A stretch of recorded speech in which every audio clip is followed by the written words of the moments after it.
20s, my friend and I drove from Arizona to California. The sun was setting by the time we approached the border. So when we saw a sign with an arrow that read California border, it looked like a faster way, and we decided to take it. Not long after we were on the road, it started to turn dark. And by then, the lane became just one. And as I looked for a place to turn around, the road became narrower with no place to turn around. And there were no signs, and there was no lights anywhere. All we could do was to keep driving down this narrow dirt road, which quickly turned into a winding road with countless sharp turns. By now we had no idea where we were or where we were going. Have you ever had that feeling? Realizing you are in fact lost? Now some people never get lost. They always seem to know where they're going. They can read a map and have no problem getting to where they want to go. Maybe that person is you. Or maybe you know someone like that. Isn't it funny how we deny being lost as long as we can? No one wants to admit they're lost. People act like you should have known better. I can't believe you got us lost. Or I thought you knew where we were going. Someone has to be blamed for getting lost, right? Have you ever been that person? I have many times. And what's really irritating is when you're intentional about making sure you have the right directions, only to find out that the directions you have were wrong. Now, I've noticed there's 3 things about being lost. First, no one intentionally tries to get lost. Think about it. Do you know anyone who deliberately tries to get lost? Second, you don't know you're lost when you're getting lost, right? And by the time you realize you're lost, you've been lost for quite a long time. And third, whatever road you're on determines where you end up. Because the path you're on determines where you will end up. As obvious as this is in the world of geography, this same principle applies to the rest of our life too. Your direction determines your destination, not your intention. Let's say I wanted to go to Telluride, so I get in my car and I head off to Cortez. Guess what? I'm not going to get to Telluride. I could tell everyone I'm going to Telluride. I could pray for a safe trip to Telluride. My intentions are to go to Telluride, but I'm not going in the right direction. It just doesn't work that way. And we know that, don't we? This is obvious to us. But when it comes to the other arenas in our life, there's a total disconnect when it comes to this principle. Even though this principle also applies to our financial path, our relationships path, our educational path, our health path, and our spiritual path. Because there is a path for everything we do. Your direction will determine your destination, not your intentions. Some of you are in a place you want to be right now because of the paths you chose. Have you ever listened to someone who's telling you about how hard their life has been? And as they're sharing, you could see all the wrong paths they went down. But they can't. And they don't understand why God hasn't made their life better. But you're thinking to yourself, why did they choose those paths? We think intention and hope will somehow dominate the decisions we make on a daily basis. But the truth is, the path we choose dominates our intentions and hopes every single time. This morning we're going to listen to a story that illustrates someone going down a wrong path and not knowing it. Because this happens to all of us. Our story comes from Proverbs chapter 7. Now, Proverbs was written by King Solomon, and he was considered to be the wisest man in the world. And in this passage, he writes about an event that he sees take place before him from his window one day. He notices some teenagers walking down the street below, and one of them seems to stand out to him among the others. And as Solomon watches this young man, he realizes that he knows the outcome of this young man's journey, and this guy doesn't. Now, we have all experienced this. Maybe you're at an intersection and you see two cars and you realize they don't see each other coming, and you know what's going to happen before they do, and they don't, and bang! Every now and then we get a snapshot of what's going to happen in someone else's life. This is what King Solomon was experiencing. And this story he shares illustrates the principle of every path has a destination. One day I was looking out my window at some foolish teenagers and noticed one who had no sense at all. Now Solomon wasn't saying this young man was stupid or that he lacked judgment. He lacked life experience, because judgment requires time and experience. So here's this teenager who has now drifted away from the others, and Solomon realizes this guy's on a mission. He was walking through the marketplace and came to the corner where a certain woman lived. He then turned up the road that goes by her house. The day was ending, the sun had set, and it was almost dark.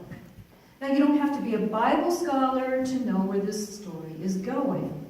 Solomon is watching this young man heading towards this woman's house. This young man knows what kind of woman she is, and he's hoping to catch a glimpse of her. The setting is just right, the sun is going down, and he's feeling pretty good about himself, thinking, this is it. And in his head, there's this music playing. Born to be wild. Now, meanwhile, up at the window, Solomon is watching this whole thing take place, and he knows the outcome. And in his head, this music is playing.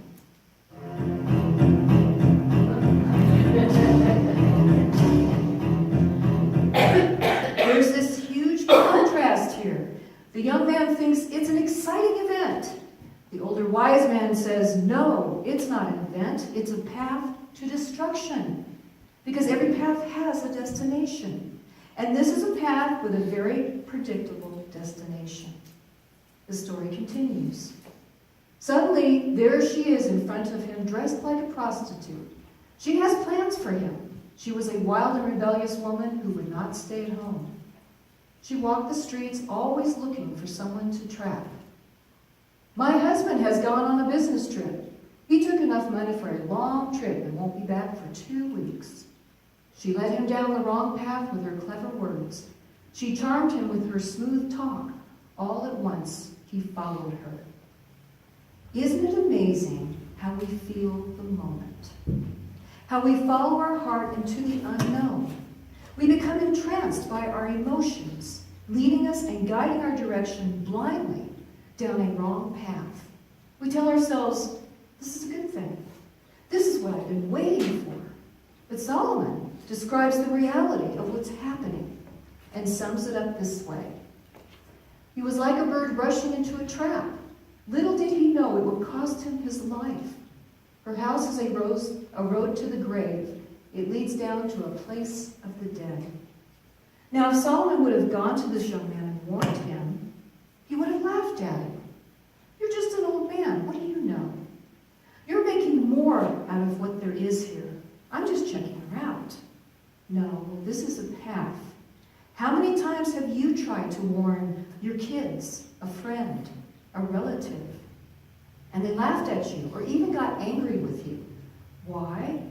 Because they're focused on the immediate, but you can see the ultimate. They're focused on the here and now, but you can see their tomorrow. Two different outlooks on the same thing. So what lesson can we learn from this? You and I must realize that this is a common path that so many people go down. It's not unique, it's not special, and this is why if you've ever talked with a counselor, and after halfway through your story they say, I bet you felt this way too. And you say, wow, how did they know that? You see, the counselor has heard the same story hundreds and hundreds of times from people who have gone down the same path. It's a path. However, our culture tells us that as long as our intentions are good, it doesn't matter what path we take. But the truth is, the path you take prevails over your good intentions. Here are just some of the paths that we take. See if any of these sound familiar to you. I want to end up with a great Christian guy who really has his act together, so I'll go out with whoever asks me if they're cute. I want my family to be close, so I'm going to take a job that will always keep me out of town. I want my kids to respect me and know that I will always be there for them, so I'm going to stay out late after work. I want to know God. So I'm going to go to church when I'm free one weekend. We choose the path we will take. And each path has a predetermined destination. And they may seem like a path that we travel alone because our path is unique and no one understands. But the truth is, it's a highway. And it's full of people going down the same path. So why do we go down the wrong path? What draws us to change our direction? In most cases, there's something or somebody on that path that has a strong emotional appeal to us. Think about it. We get focused on the now effect, and we are drawn down the wrong path. It's like walking off a cliff blindfolded, because we don't see the whole picture. That emotional appeal gets a hook in us, as the case with the young man in Solomon's story, or as the case with the shortcut to the California border. They can draw us to take a path that will lead us in a complete opposite direction. It's simple. Don't trade what you want most for what you want in the moment. And speaking of that shortcut to the California border, we spent the entire night driving on that road. In fact, we saw the sunrise. And when we saw the sunrise, it lit up a new road for us, and we were so excited, only to find out it was the same road we turned off of to begin with. Kind of like that poor lady. So here's something for you to think about this week. Where is your path leading you? Is there something or someone that has an emotional hook in you? Stop and ask yourself, am I so wrapped up in what's on the path that I haven't stopped to consider where the path is leading me? Is this where I'm wanting to go? If so, great, wonderful. Or is this path leading me somewhere I don't want to go? Remember, it's not about the immediate, it's about the ultimate. The truth is, we can see the big picture on some things, but not on everything. You may be on a path right now not knowing where it's going. This is why, as believers, we need one another. God sends people into your life to help you, so that when you find yourself on a path leading you where you don't want to go, you have brothers and sisters who care about you enough to be there. Because we've all been there. We all need someone who cares enough to say, hey, is something wrong? Are you okay? Do you want to talk? You've been acting differently. I'm just concerned. The question is, will you listen? Or do you think you're the exception? You cannot break the path, the principle of the path. The wrong path will lead to destruction, and the right path will lead to blessings. Because it will be going down the right path that God has for you. And a good way to determine if you're on the right path is this. How is it affecting the people around you? And even more important, how is it affecting your time with God? Let's pray.